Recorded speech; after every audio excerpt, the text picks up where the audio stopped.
काही ब्रँड्स असे असतात की जे फक्त प्रॉडक्ट विकत नाहीत, तर ते ग्राहकाला त्या प्रॉडक्टची सवय लावतात. स्टारबक्स हा असाच एक ब्रँड आहे ज्यांनी जगाला शिकवलं की कॉफी हे केवळ एक पेय नसून तो एक अनुभव असू शकतो. ज्यांनी एका 5 रुपयांच्या कॉफीला 500 रुपयांचं स्टेटस सिम्बॉल बनवलं. पण आज हीच बलाढ्य कंपनी एका मोठ्या संकटात सापडलेली आहे. तुम्हाला माहिती आहे का, गेल्या अवघ्या 4 वर्षामध्ये स्टारबक्सने तब्बल $40 अब्ज मार्केट व्हॅल्युएशन गमावलेलं आहे. कधी काळी ज्या ब्रँडचा कप हातात असणं एक श्रीमंतीचं लक्षण मानलं जायचं, आज त्याच ब्रँडकडे ग्राहक पाठ फिरवत आहेत. त्यांनी पाठ फिरवलेली आहे. स्टोअर्समध्ये पूर्वीसारखी गर्दी दिसत नाही. कर्मचारी संपावर जात आहेत. कधी कॉफीची चव जी आहे ती तर वेगाच्या नादामध्ये कुठेतरी हरवून देखील गेलेली आहे. आज जर तुम्ही मागे वळून पाहिलं तर प्रश्न पडतो, शून्यातून विश्व निर्माण करणारी स्टारबक्स ही कंपनी इतकी मोठी तरी नक्की कशी झाली? लोक इतकी महागडी कॉफी वेड्यासारखी का प्यायचे? आणि मग नेमकं असं काय घडलं की ग्राहक त्यांच्या कॅफेमध्ये यायचे बंद झाले? त्यांचे कर्मचारी का वैतागले? आणि स्टारबक्स हा जो कॉफी किंग होता त्यांना आता उतरती कळा लागली आहे का? या सगळ्या प्रश्नांची उत्तरं आणि स्टारबक्सचं हे जे साम्राज्य आहे त्याच्या उदयापासून ते सध्याच्या खडतळ कारापर्यंतचा जो काही प्रवास आहे त्या बिझनेस केस स्टडीमध्ये आपण आता या समजून घेणार आहोत. हा व्हिडिओ जो आहे तो फक्त कॉफी बद्दल नाहीये मित्रांनो, तर एका ब्रँडच्या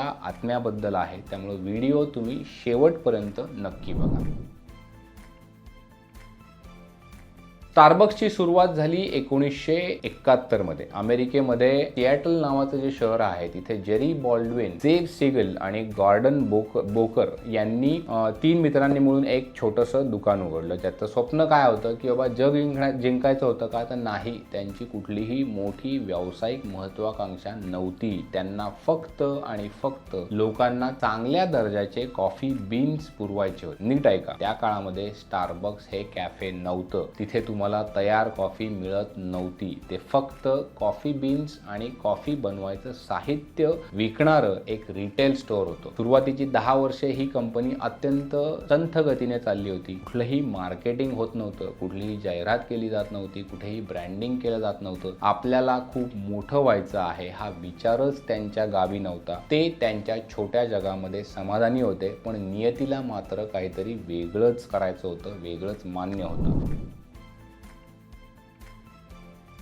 1982 साली या कहाणीमध्ये एंट्री झाली एका अशा माणसाची ज्यानं स्टारबक्सचं भविष्य नाही तर जगाची कॉफी पिण्याची पद्धत सुद्धा बदलून टाकली. त्याचं नाव होतं हॉवर्ड शुल्ट. हॉवर्डने काय केलं की स्टारबक्समध्ये मार्केटिंग डायरेक्टर म्हणून पहिल्यांदा नोकरी सुरू केली. 1983 मध्ये हॉवर्ड एका कामासाठी इटलीमधल्या मिलान या शहरामध्ये गेला होता. तिथं त्यानं जे काही पाहिलं त्यानं त्याचे डोळे उघडले. इटलीमध्ये जर तुम्ही पाहिलं तर कॅफे हे फक्त कॉफी पिण्याची जागा नव्हती, अजूनही नाहीये, तर ते तिथे एक सोशल हब आहे. तिथे लोक निवांत बसतात, तासनतास गप्पा मारतात. ऑपेरा संगीत एका बाजूला लावलेलं असतं, लोक पुस्तक वाचत असतात. तिथले जे बरिस्ता असतात कॅफेमधले त्यांना ग्राहकांची नावं माहिती असतात, त्या ग्राहकाची आवड माहिती असते. कॉफी हे फक्त निमित्त होतं. खरा जो मुद्दा होता ते तिथलं वातावरण, एन्व्हायरमेंट आणि माणसांमधलं कनेक्शन, व्हाईब जे तुम्ही म्हणता ना, ती व्हाईब तिथे इटलीमध्ये त्याला दिसली. हा अनुभव जो होता तो हॉवर्डच्या डोक्यामध्ये घर करून राहिला. त्याला जाणवलं की अमेरिकेमध्ये कॉफी म्हणजे फक्त झटपट प्या आणि पळा अशी गोष्ट आहे, पण तिला जर आपण खरोखर एक्सपिरियन्स असा बनवला तर ते नक्की आपल्याला साथ देईल. तो उत्साहाने सिॲटलला परतला आणि मूळ मालकांना त्याने ही कल्पना सांगितली. पण मालकांनी काय केलं, त्याला नकार दिला, स्पष्ट नकार दिला. आणि ते म्हणाले, आम्ही कॉफी रोस्टर्स आहोत, आम्ही रेस्टॉरंटवाले नाहीत, आमचा धंदा आम्हाला बदलायचा नाही. आता काय करायचं? हॉवर्ड थांबणार होता का? तर नाही. त्यानं काय केलं, स्टारबक्स सोडलं, स्वतःचा कॅफे सुरू केला आणि तो इतका यशस्वी झाला की 1987 मध्ये हॉवर्ड पुन्हा आला आणि स्टारबक्स त्याने विकत घेतलं. किंमत होती $3.8 मिलियन. आणि याच दिवसापासून खऱ्या अर्थानं आधुनिक स्टारबक्सचा जन्म झाला. हॉवर्डने स्टारबक्सला एका वेगळ्या उंचीवर नेऊन ठेवलं. त्यासाठी त्यानं एक सायकोलॉजिकल कन्सेप्ट वापरली, जिला काय म्हणतात द थर्ड प्लेस. म्हणजे शब्दशः जर अर्थ तुम्ही बघितला तर तिसरी जागा. आता तुम्ही म्हणाल की बाबा तिसरी जागा असं काय आहे, काय लॉजिक आहे? तर त्याचं काय म्हणणं होतं की माणसाच्या आयुष्यामध्ये दोन प्रमुख जागा असतात. पहिली म्हणजे त्याचं घर, जिथे त्याला जबाबदाऱ्या असतात. दुसरी जागा असते ती म्हणजे ऑफिस, जिथे त्याला कामाचा ताण असतो. माणसाला या दोन जागांच्या मध्ये एक तिसरी जागा हवी असते, जिथे तो निवांत बसू शकेल, स्वतःसाठी वेळ देऊ शकेल आणि मित्रांना तो भेटू शकेल. स्टारबक्स ही त्याची थर्ड प्लेस बनवायची असं हॉवर्डने ठरवलं आणि ते त्याने यशस्वी करून दाखवलं. त्यामुळे स्टारबक्सनं आपल्या दुकानांची रचना बदलली. त्यांनी काय केलं, मोठ्या आणि मोकळ्या जागा, बसण्यासाठी आरामदायक सोफे, कानावर पडणारं अतिशय शांत असं जॅझ म्युझिक आणि हवेत दरवळणारा कॉफीचा सुगंध. नंतर त्यांनी मोफत वायफाय देखील सुरुवात केली आणि हा मास्टर स्ट्रोक ठरला. तुम्ही एक कॉफी घ्या आणि अगदी 5-5 तास लॅपटॉपवर काम करा. तुम्हाला कुणीही काहीही म्हणणार नाही, तुम्हाला कुणीही उठा म्हणणार नाही. त्यामुळे स्टारबक्स हे फ्रीलान्सर्स आणि विद्यार्थ्यांचं दुसरं घर बनलं.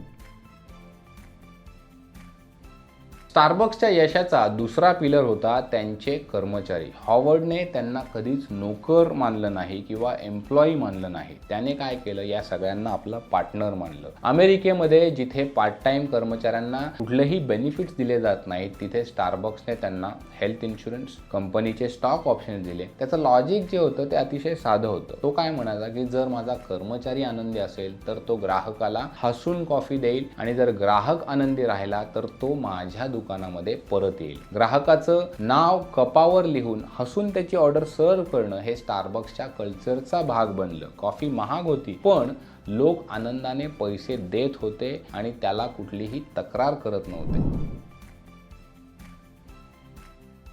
1990 पासून ते 2010 हा काळ स्टारबक्सचा सुवर्ण काळ ठरला. या काळामध्ये त्यांनी एक मोठी समस्या सोडवली. जगामध्ये असे अनेक लोक होते ज्यांना कॉफीची कडवट चव जी आहे ती आवडत नव्हती. मग स्टारबक्सने काय केलं, एक उपाय आणला. त्यांनी एक ड्रिंक लॉन्च केलं, फ्रॅपेचिनो. हे एक गोड, थंड आणि क्रीमी ड्रिंक होतं. त्यामुळे कॉलेजची मुलं, महिला वर्ग स्टारबक्सकडे आकर्षित झाला. ज्या कंपनीची ओळख हॉट कॉफी होती ती आता कोल्ड कॉफी देखील विकायला लागली, कोल्ड ड्रिंक सुद्धा विकायला लागली. आज अमेरिकेमध्ये स्टारबक्सच्या 75% ऑर्डर ज्या आहेत त्या कोल्ड ड्रिंक्सच्या असतात. त्यानंतर 1999 मध्ये स्टारबक्सने काय केलं की चीनमध्ये एंट्री केली. अनेकांना काय वाटलं, हा वेडेपणा आहे, कारण चीन हा चहा पिणारा देश आहे. पण स्टारबक्सने तिथं देखील कॉफीच नाही तर सोशल स्टेटस विकलं. आज चीन हे अमेरिकेनंतर स्टारबक्सचं दुसरं सगळ्यात मोठं मार्केट आहे. स्टारबक्स आता फक्त एक कॅफे राहिलं नव्हतं, तर ते एक जागतिक साम्राज्य बनलं होतं.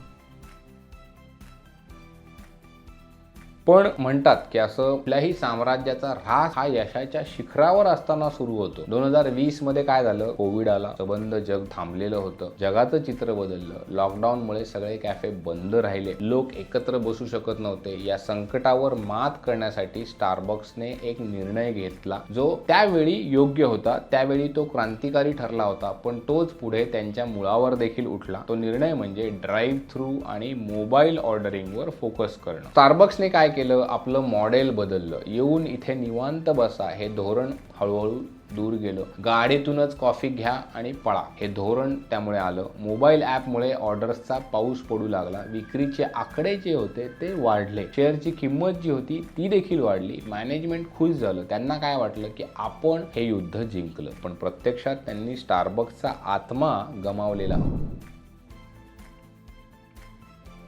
स्टारबक्स आता थर्ड प्लेस राहिलं होतं का, तर नाही. ते एक महागडं मॅकडोनल्ड बनलेलं होतं. तुम्ही आता स्टारबक्समध्ये जर गेलात तर तुम्हाला बऱ्याचदा काय दिसतं, शांतता दिसते का, आता अजिबात नाही. तिथे आता गोंधळ असतो. अर्धे ग्राहक काउंटरवर उभे असतात, अर्धे लोक मोबाईल ऑर्डर्सची डिलिव्हरी घेण्यासाठी गर्दी केलेली असतात. एकाच वेळी डाईन इन किंवा ड्राईव्ह थ्रू किंवा डिलिव्हरी, मोबाईल ऑर्डर्स या सगळ्यामुळे काय होतं की स्टोअरमध्ये एक गोंधळ निर्माण झालेला होता. ज्या ग्राहकाला कॉफी 5 मिनिटात आधी मिळत होती त्याला आता ती कॉफी मिळण्यासाठी कधी कधी 20 मिनिटं देखील वाट बघायला लागू लागली होती. कॉफीची चव असंख्य वेगवेगळे कस्टमायझेशन्स करावे लागले होते. त्यामुळे कोणाला व्हॅनिला सिरप हवा आहे, कोणाला ओट मिल्क हवं आहे, कोणाला अजून काय कोल्ड फोम हवा आहे. यामुळं कॉफी बनवायची प्रोसेस जी होती ती बऱ्यापैकी गुंतागुंतीची झाली. बरीच त्याला ग्राहकांशी बोलायला, ग्राहकांबरोबर हसायला वेळच उरला नाही. तो फक्त एक मशीन सारखा काम करत होता. ग्राहकाला प्रश्न पडू लागला, जर मला इथे येऊन शांतता मिळत नाहीये, मला रांगेत उभं राहायला लागतं, मला कॉफी सुद्धा उशिरा मिळते आणि ती सुद्धा मला हवी तशी मिळत नाहीये, तर मी एका कॉफीसाठी 500 रुपये का देऊ? त्यापेक्षा लोक स्वस्त आणि फास्ट सेवा देणाऱ्या डंकिन डोनट्स किंवा इतर जे स्थानिक कॅफे होते त्याकडे वळाले आणि स्टारबक्सकडे त्यांनी अक्षरशः पाठ फिरवली. दुसरीकडे आणखी एक गोष्ट झाली ती म्हणजे स्टारबक्सचा जे कणा मानलं जायचे ते पार्टनर्स म्हणजे कर्मचारी जे होते ते आता स्टारबक्समधनं बाहेर पडायला लागले. कामाचा व्याप वाढला, कर्मचारी संख्या जी होती ती कमी केली होती. एका मिनिटात 10 प्रकारच्या विचित्र ऑर्डर्स बनवताना कर्मचाऱ्यांचं कन्फ्युजन होत होतं, दमछाक होत होती. त्यातच त्यांचे पगारही फारसे वाढवलेले नव्हते. पुन्हा वरून मॅनेजमेंटचं प्रेशर देखील होतं. त्यामुळे कधी काळी एम्प्लॉई फ्रेंडली अशी जी कंपनी मानली जायची ती स्टारबक्स आता एम्प्लॉई फ्रेंडली राहिली नाही. संपाची लाट आली. अमेरिकेमध्ये हजारो कर्मचाऱ्यांनी युनियन स्थापन केली. स्टारबक्सने ही युनियनची चळवळ जी होती ती प्रेमानं हाताळण्याऐवजी ती दडपण्याचा प्रयत्न केला. काही ठिकाणी स्टोअर्स त्यांनी बंद केले, काही ठिकाणी कर्मचाऱ्यांना फायर केलं गेलं. त्यामुळं स्टारबक्सची प्रोग्रेसिव्ह आणि एक चांगली कंपनी ही जी इमेज मार्केटमध्ये होते ती इमेज मातीमोल झाली. आजची तरुण पिढी ज्यांना आपण जेनझी म्हणतो हे सामाजिक न्यायाला महत्त्व देतात. त्यांनी काय केलं, स्टारबक्सवर बहिष्कार टाकायला सुरुवात केली. त्यांना हे सगळं दिसत होतं, इंटरनेटवर हे सगळं वाचलं जात होतं. त्यामुळं त्यांनी या स्टारबक्सवर बहिष्कार टाकला.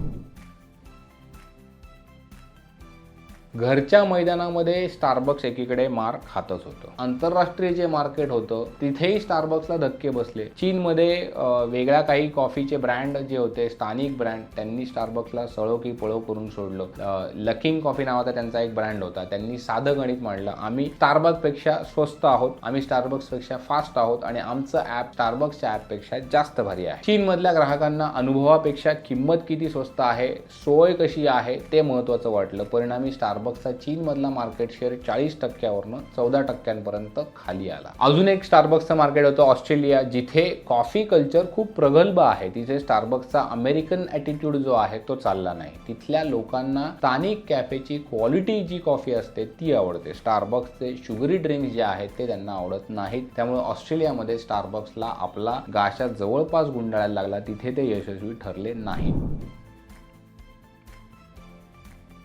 कुठलीही कंपनी जेव्हा रस्ता चुकते तेव्हा त्याची सुरुवात वरून होते. स्टारबक्समध्ये CEO बदलण्याची जणू स्पर्धा लागली होती. कधी हॉवर्ड शुल्ट्झ ते परत येतात, कधी केविन जॉन्सन, कधी लक्ष्मण नरसिम्हन आणि आता सध्या जे आहेत ते ब्रायन निकोल. प्रत्येक नवीन CEOने नवीन स्ट्रॅटेजी आणली. कोणी म्हणतं डिजिटलवर आपण भर देऊयात, कोणी म्हणतं आपण ऑपरेशन्स इम्प्रूव्ह करण्यावर भर देऊयात. पण या सततच्या बदलांमुळे कंपनीची दिशा जी आहे ती मात्र भरकटली. स्टारबक्सला हे कळेन असं झालं की आपण एक लक्झरी ब्रँड आहोत की आपण एक फास्ट फूड चेन आहोत. हा जो आयडेंटिटी क्रायसिस जो आहे तो कंपनीला आज लिटरली पोखरून काढतोय.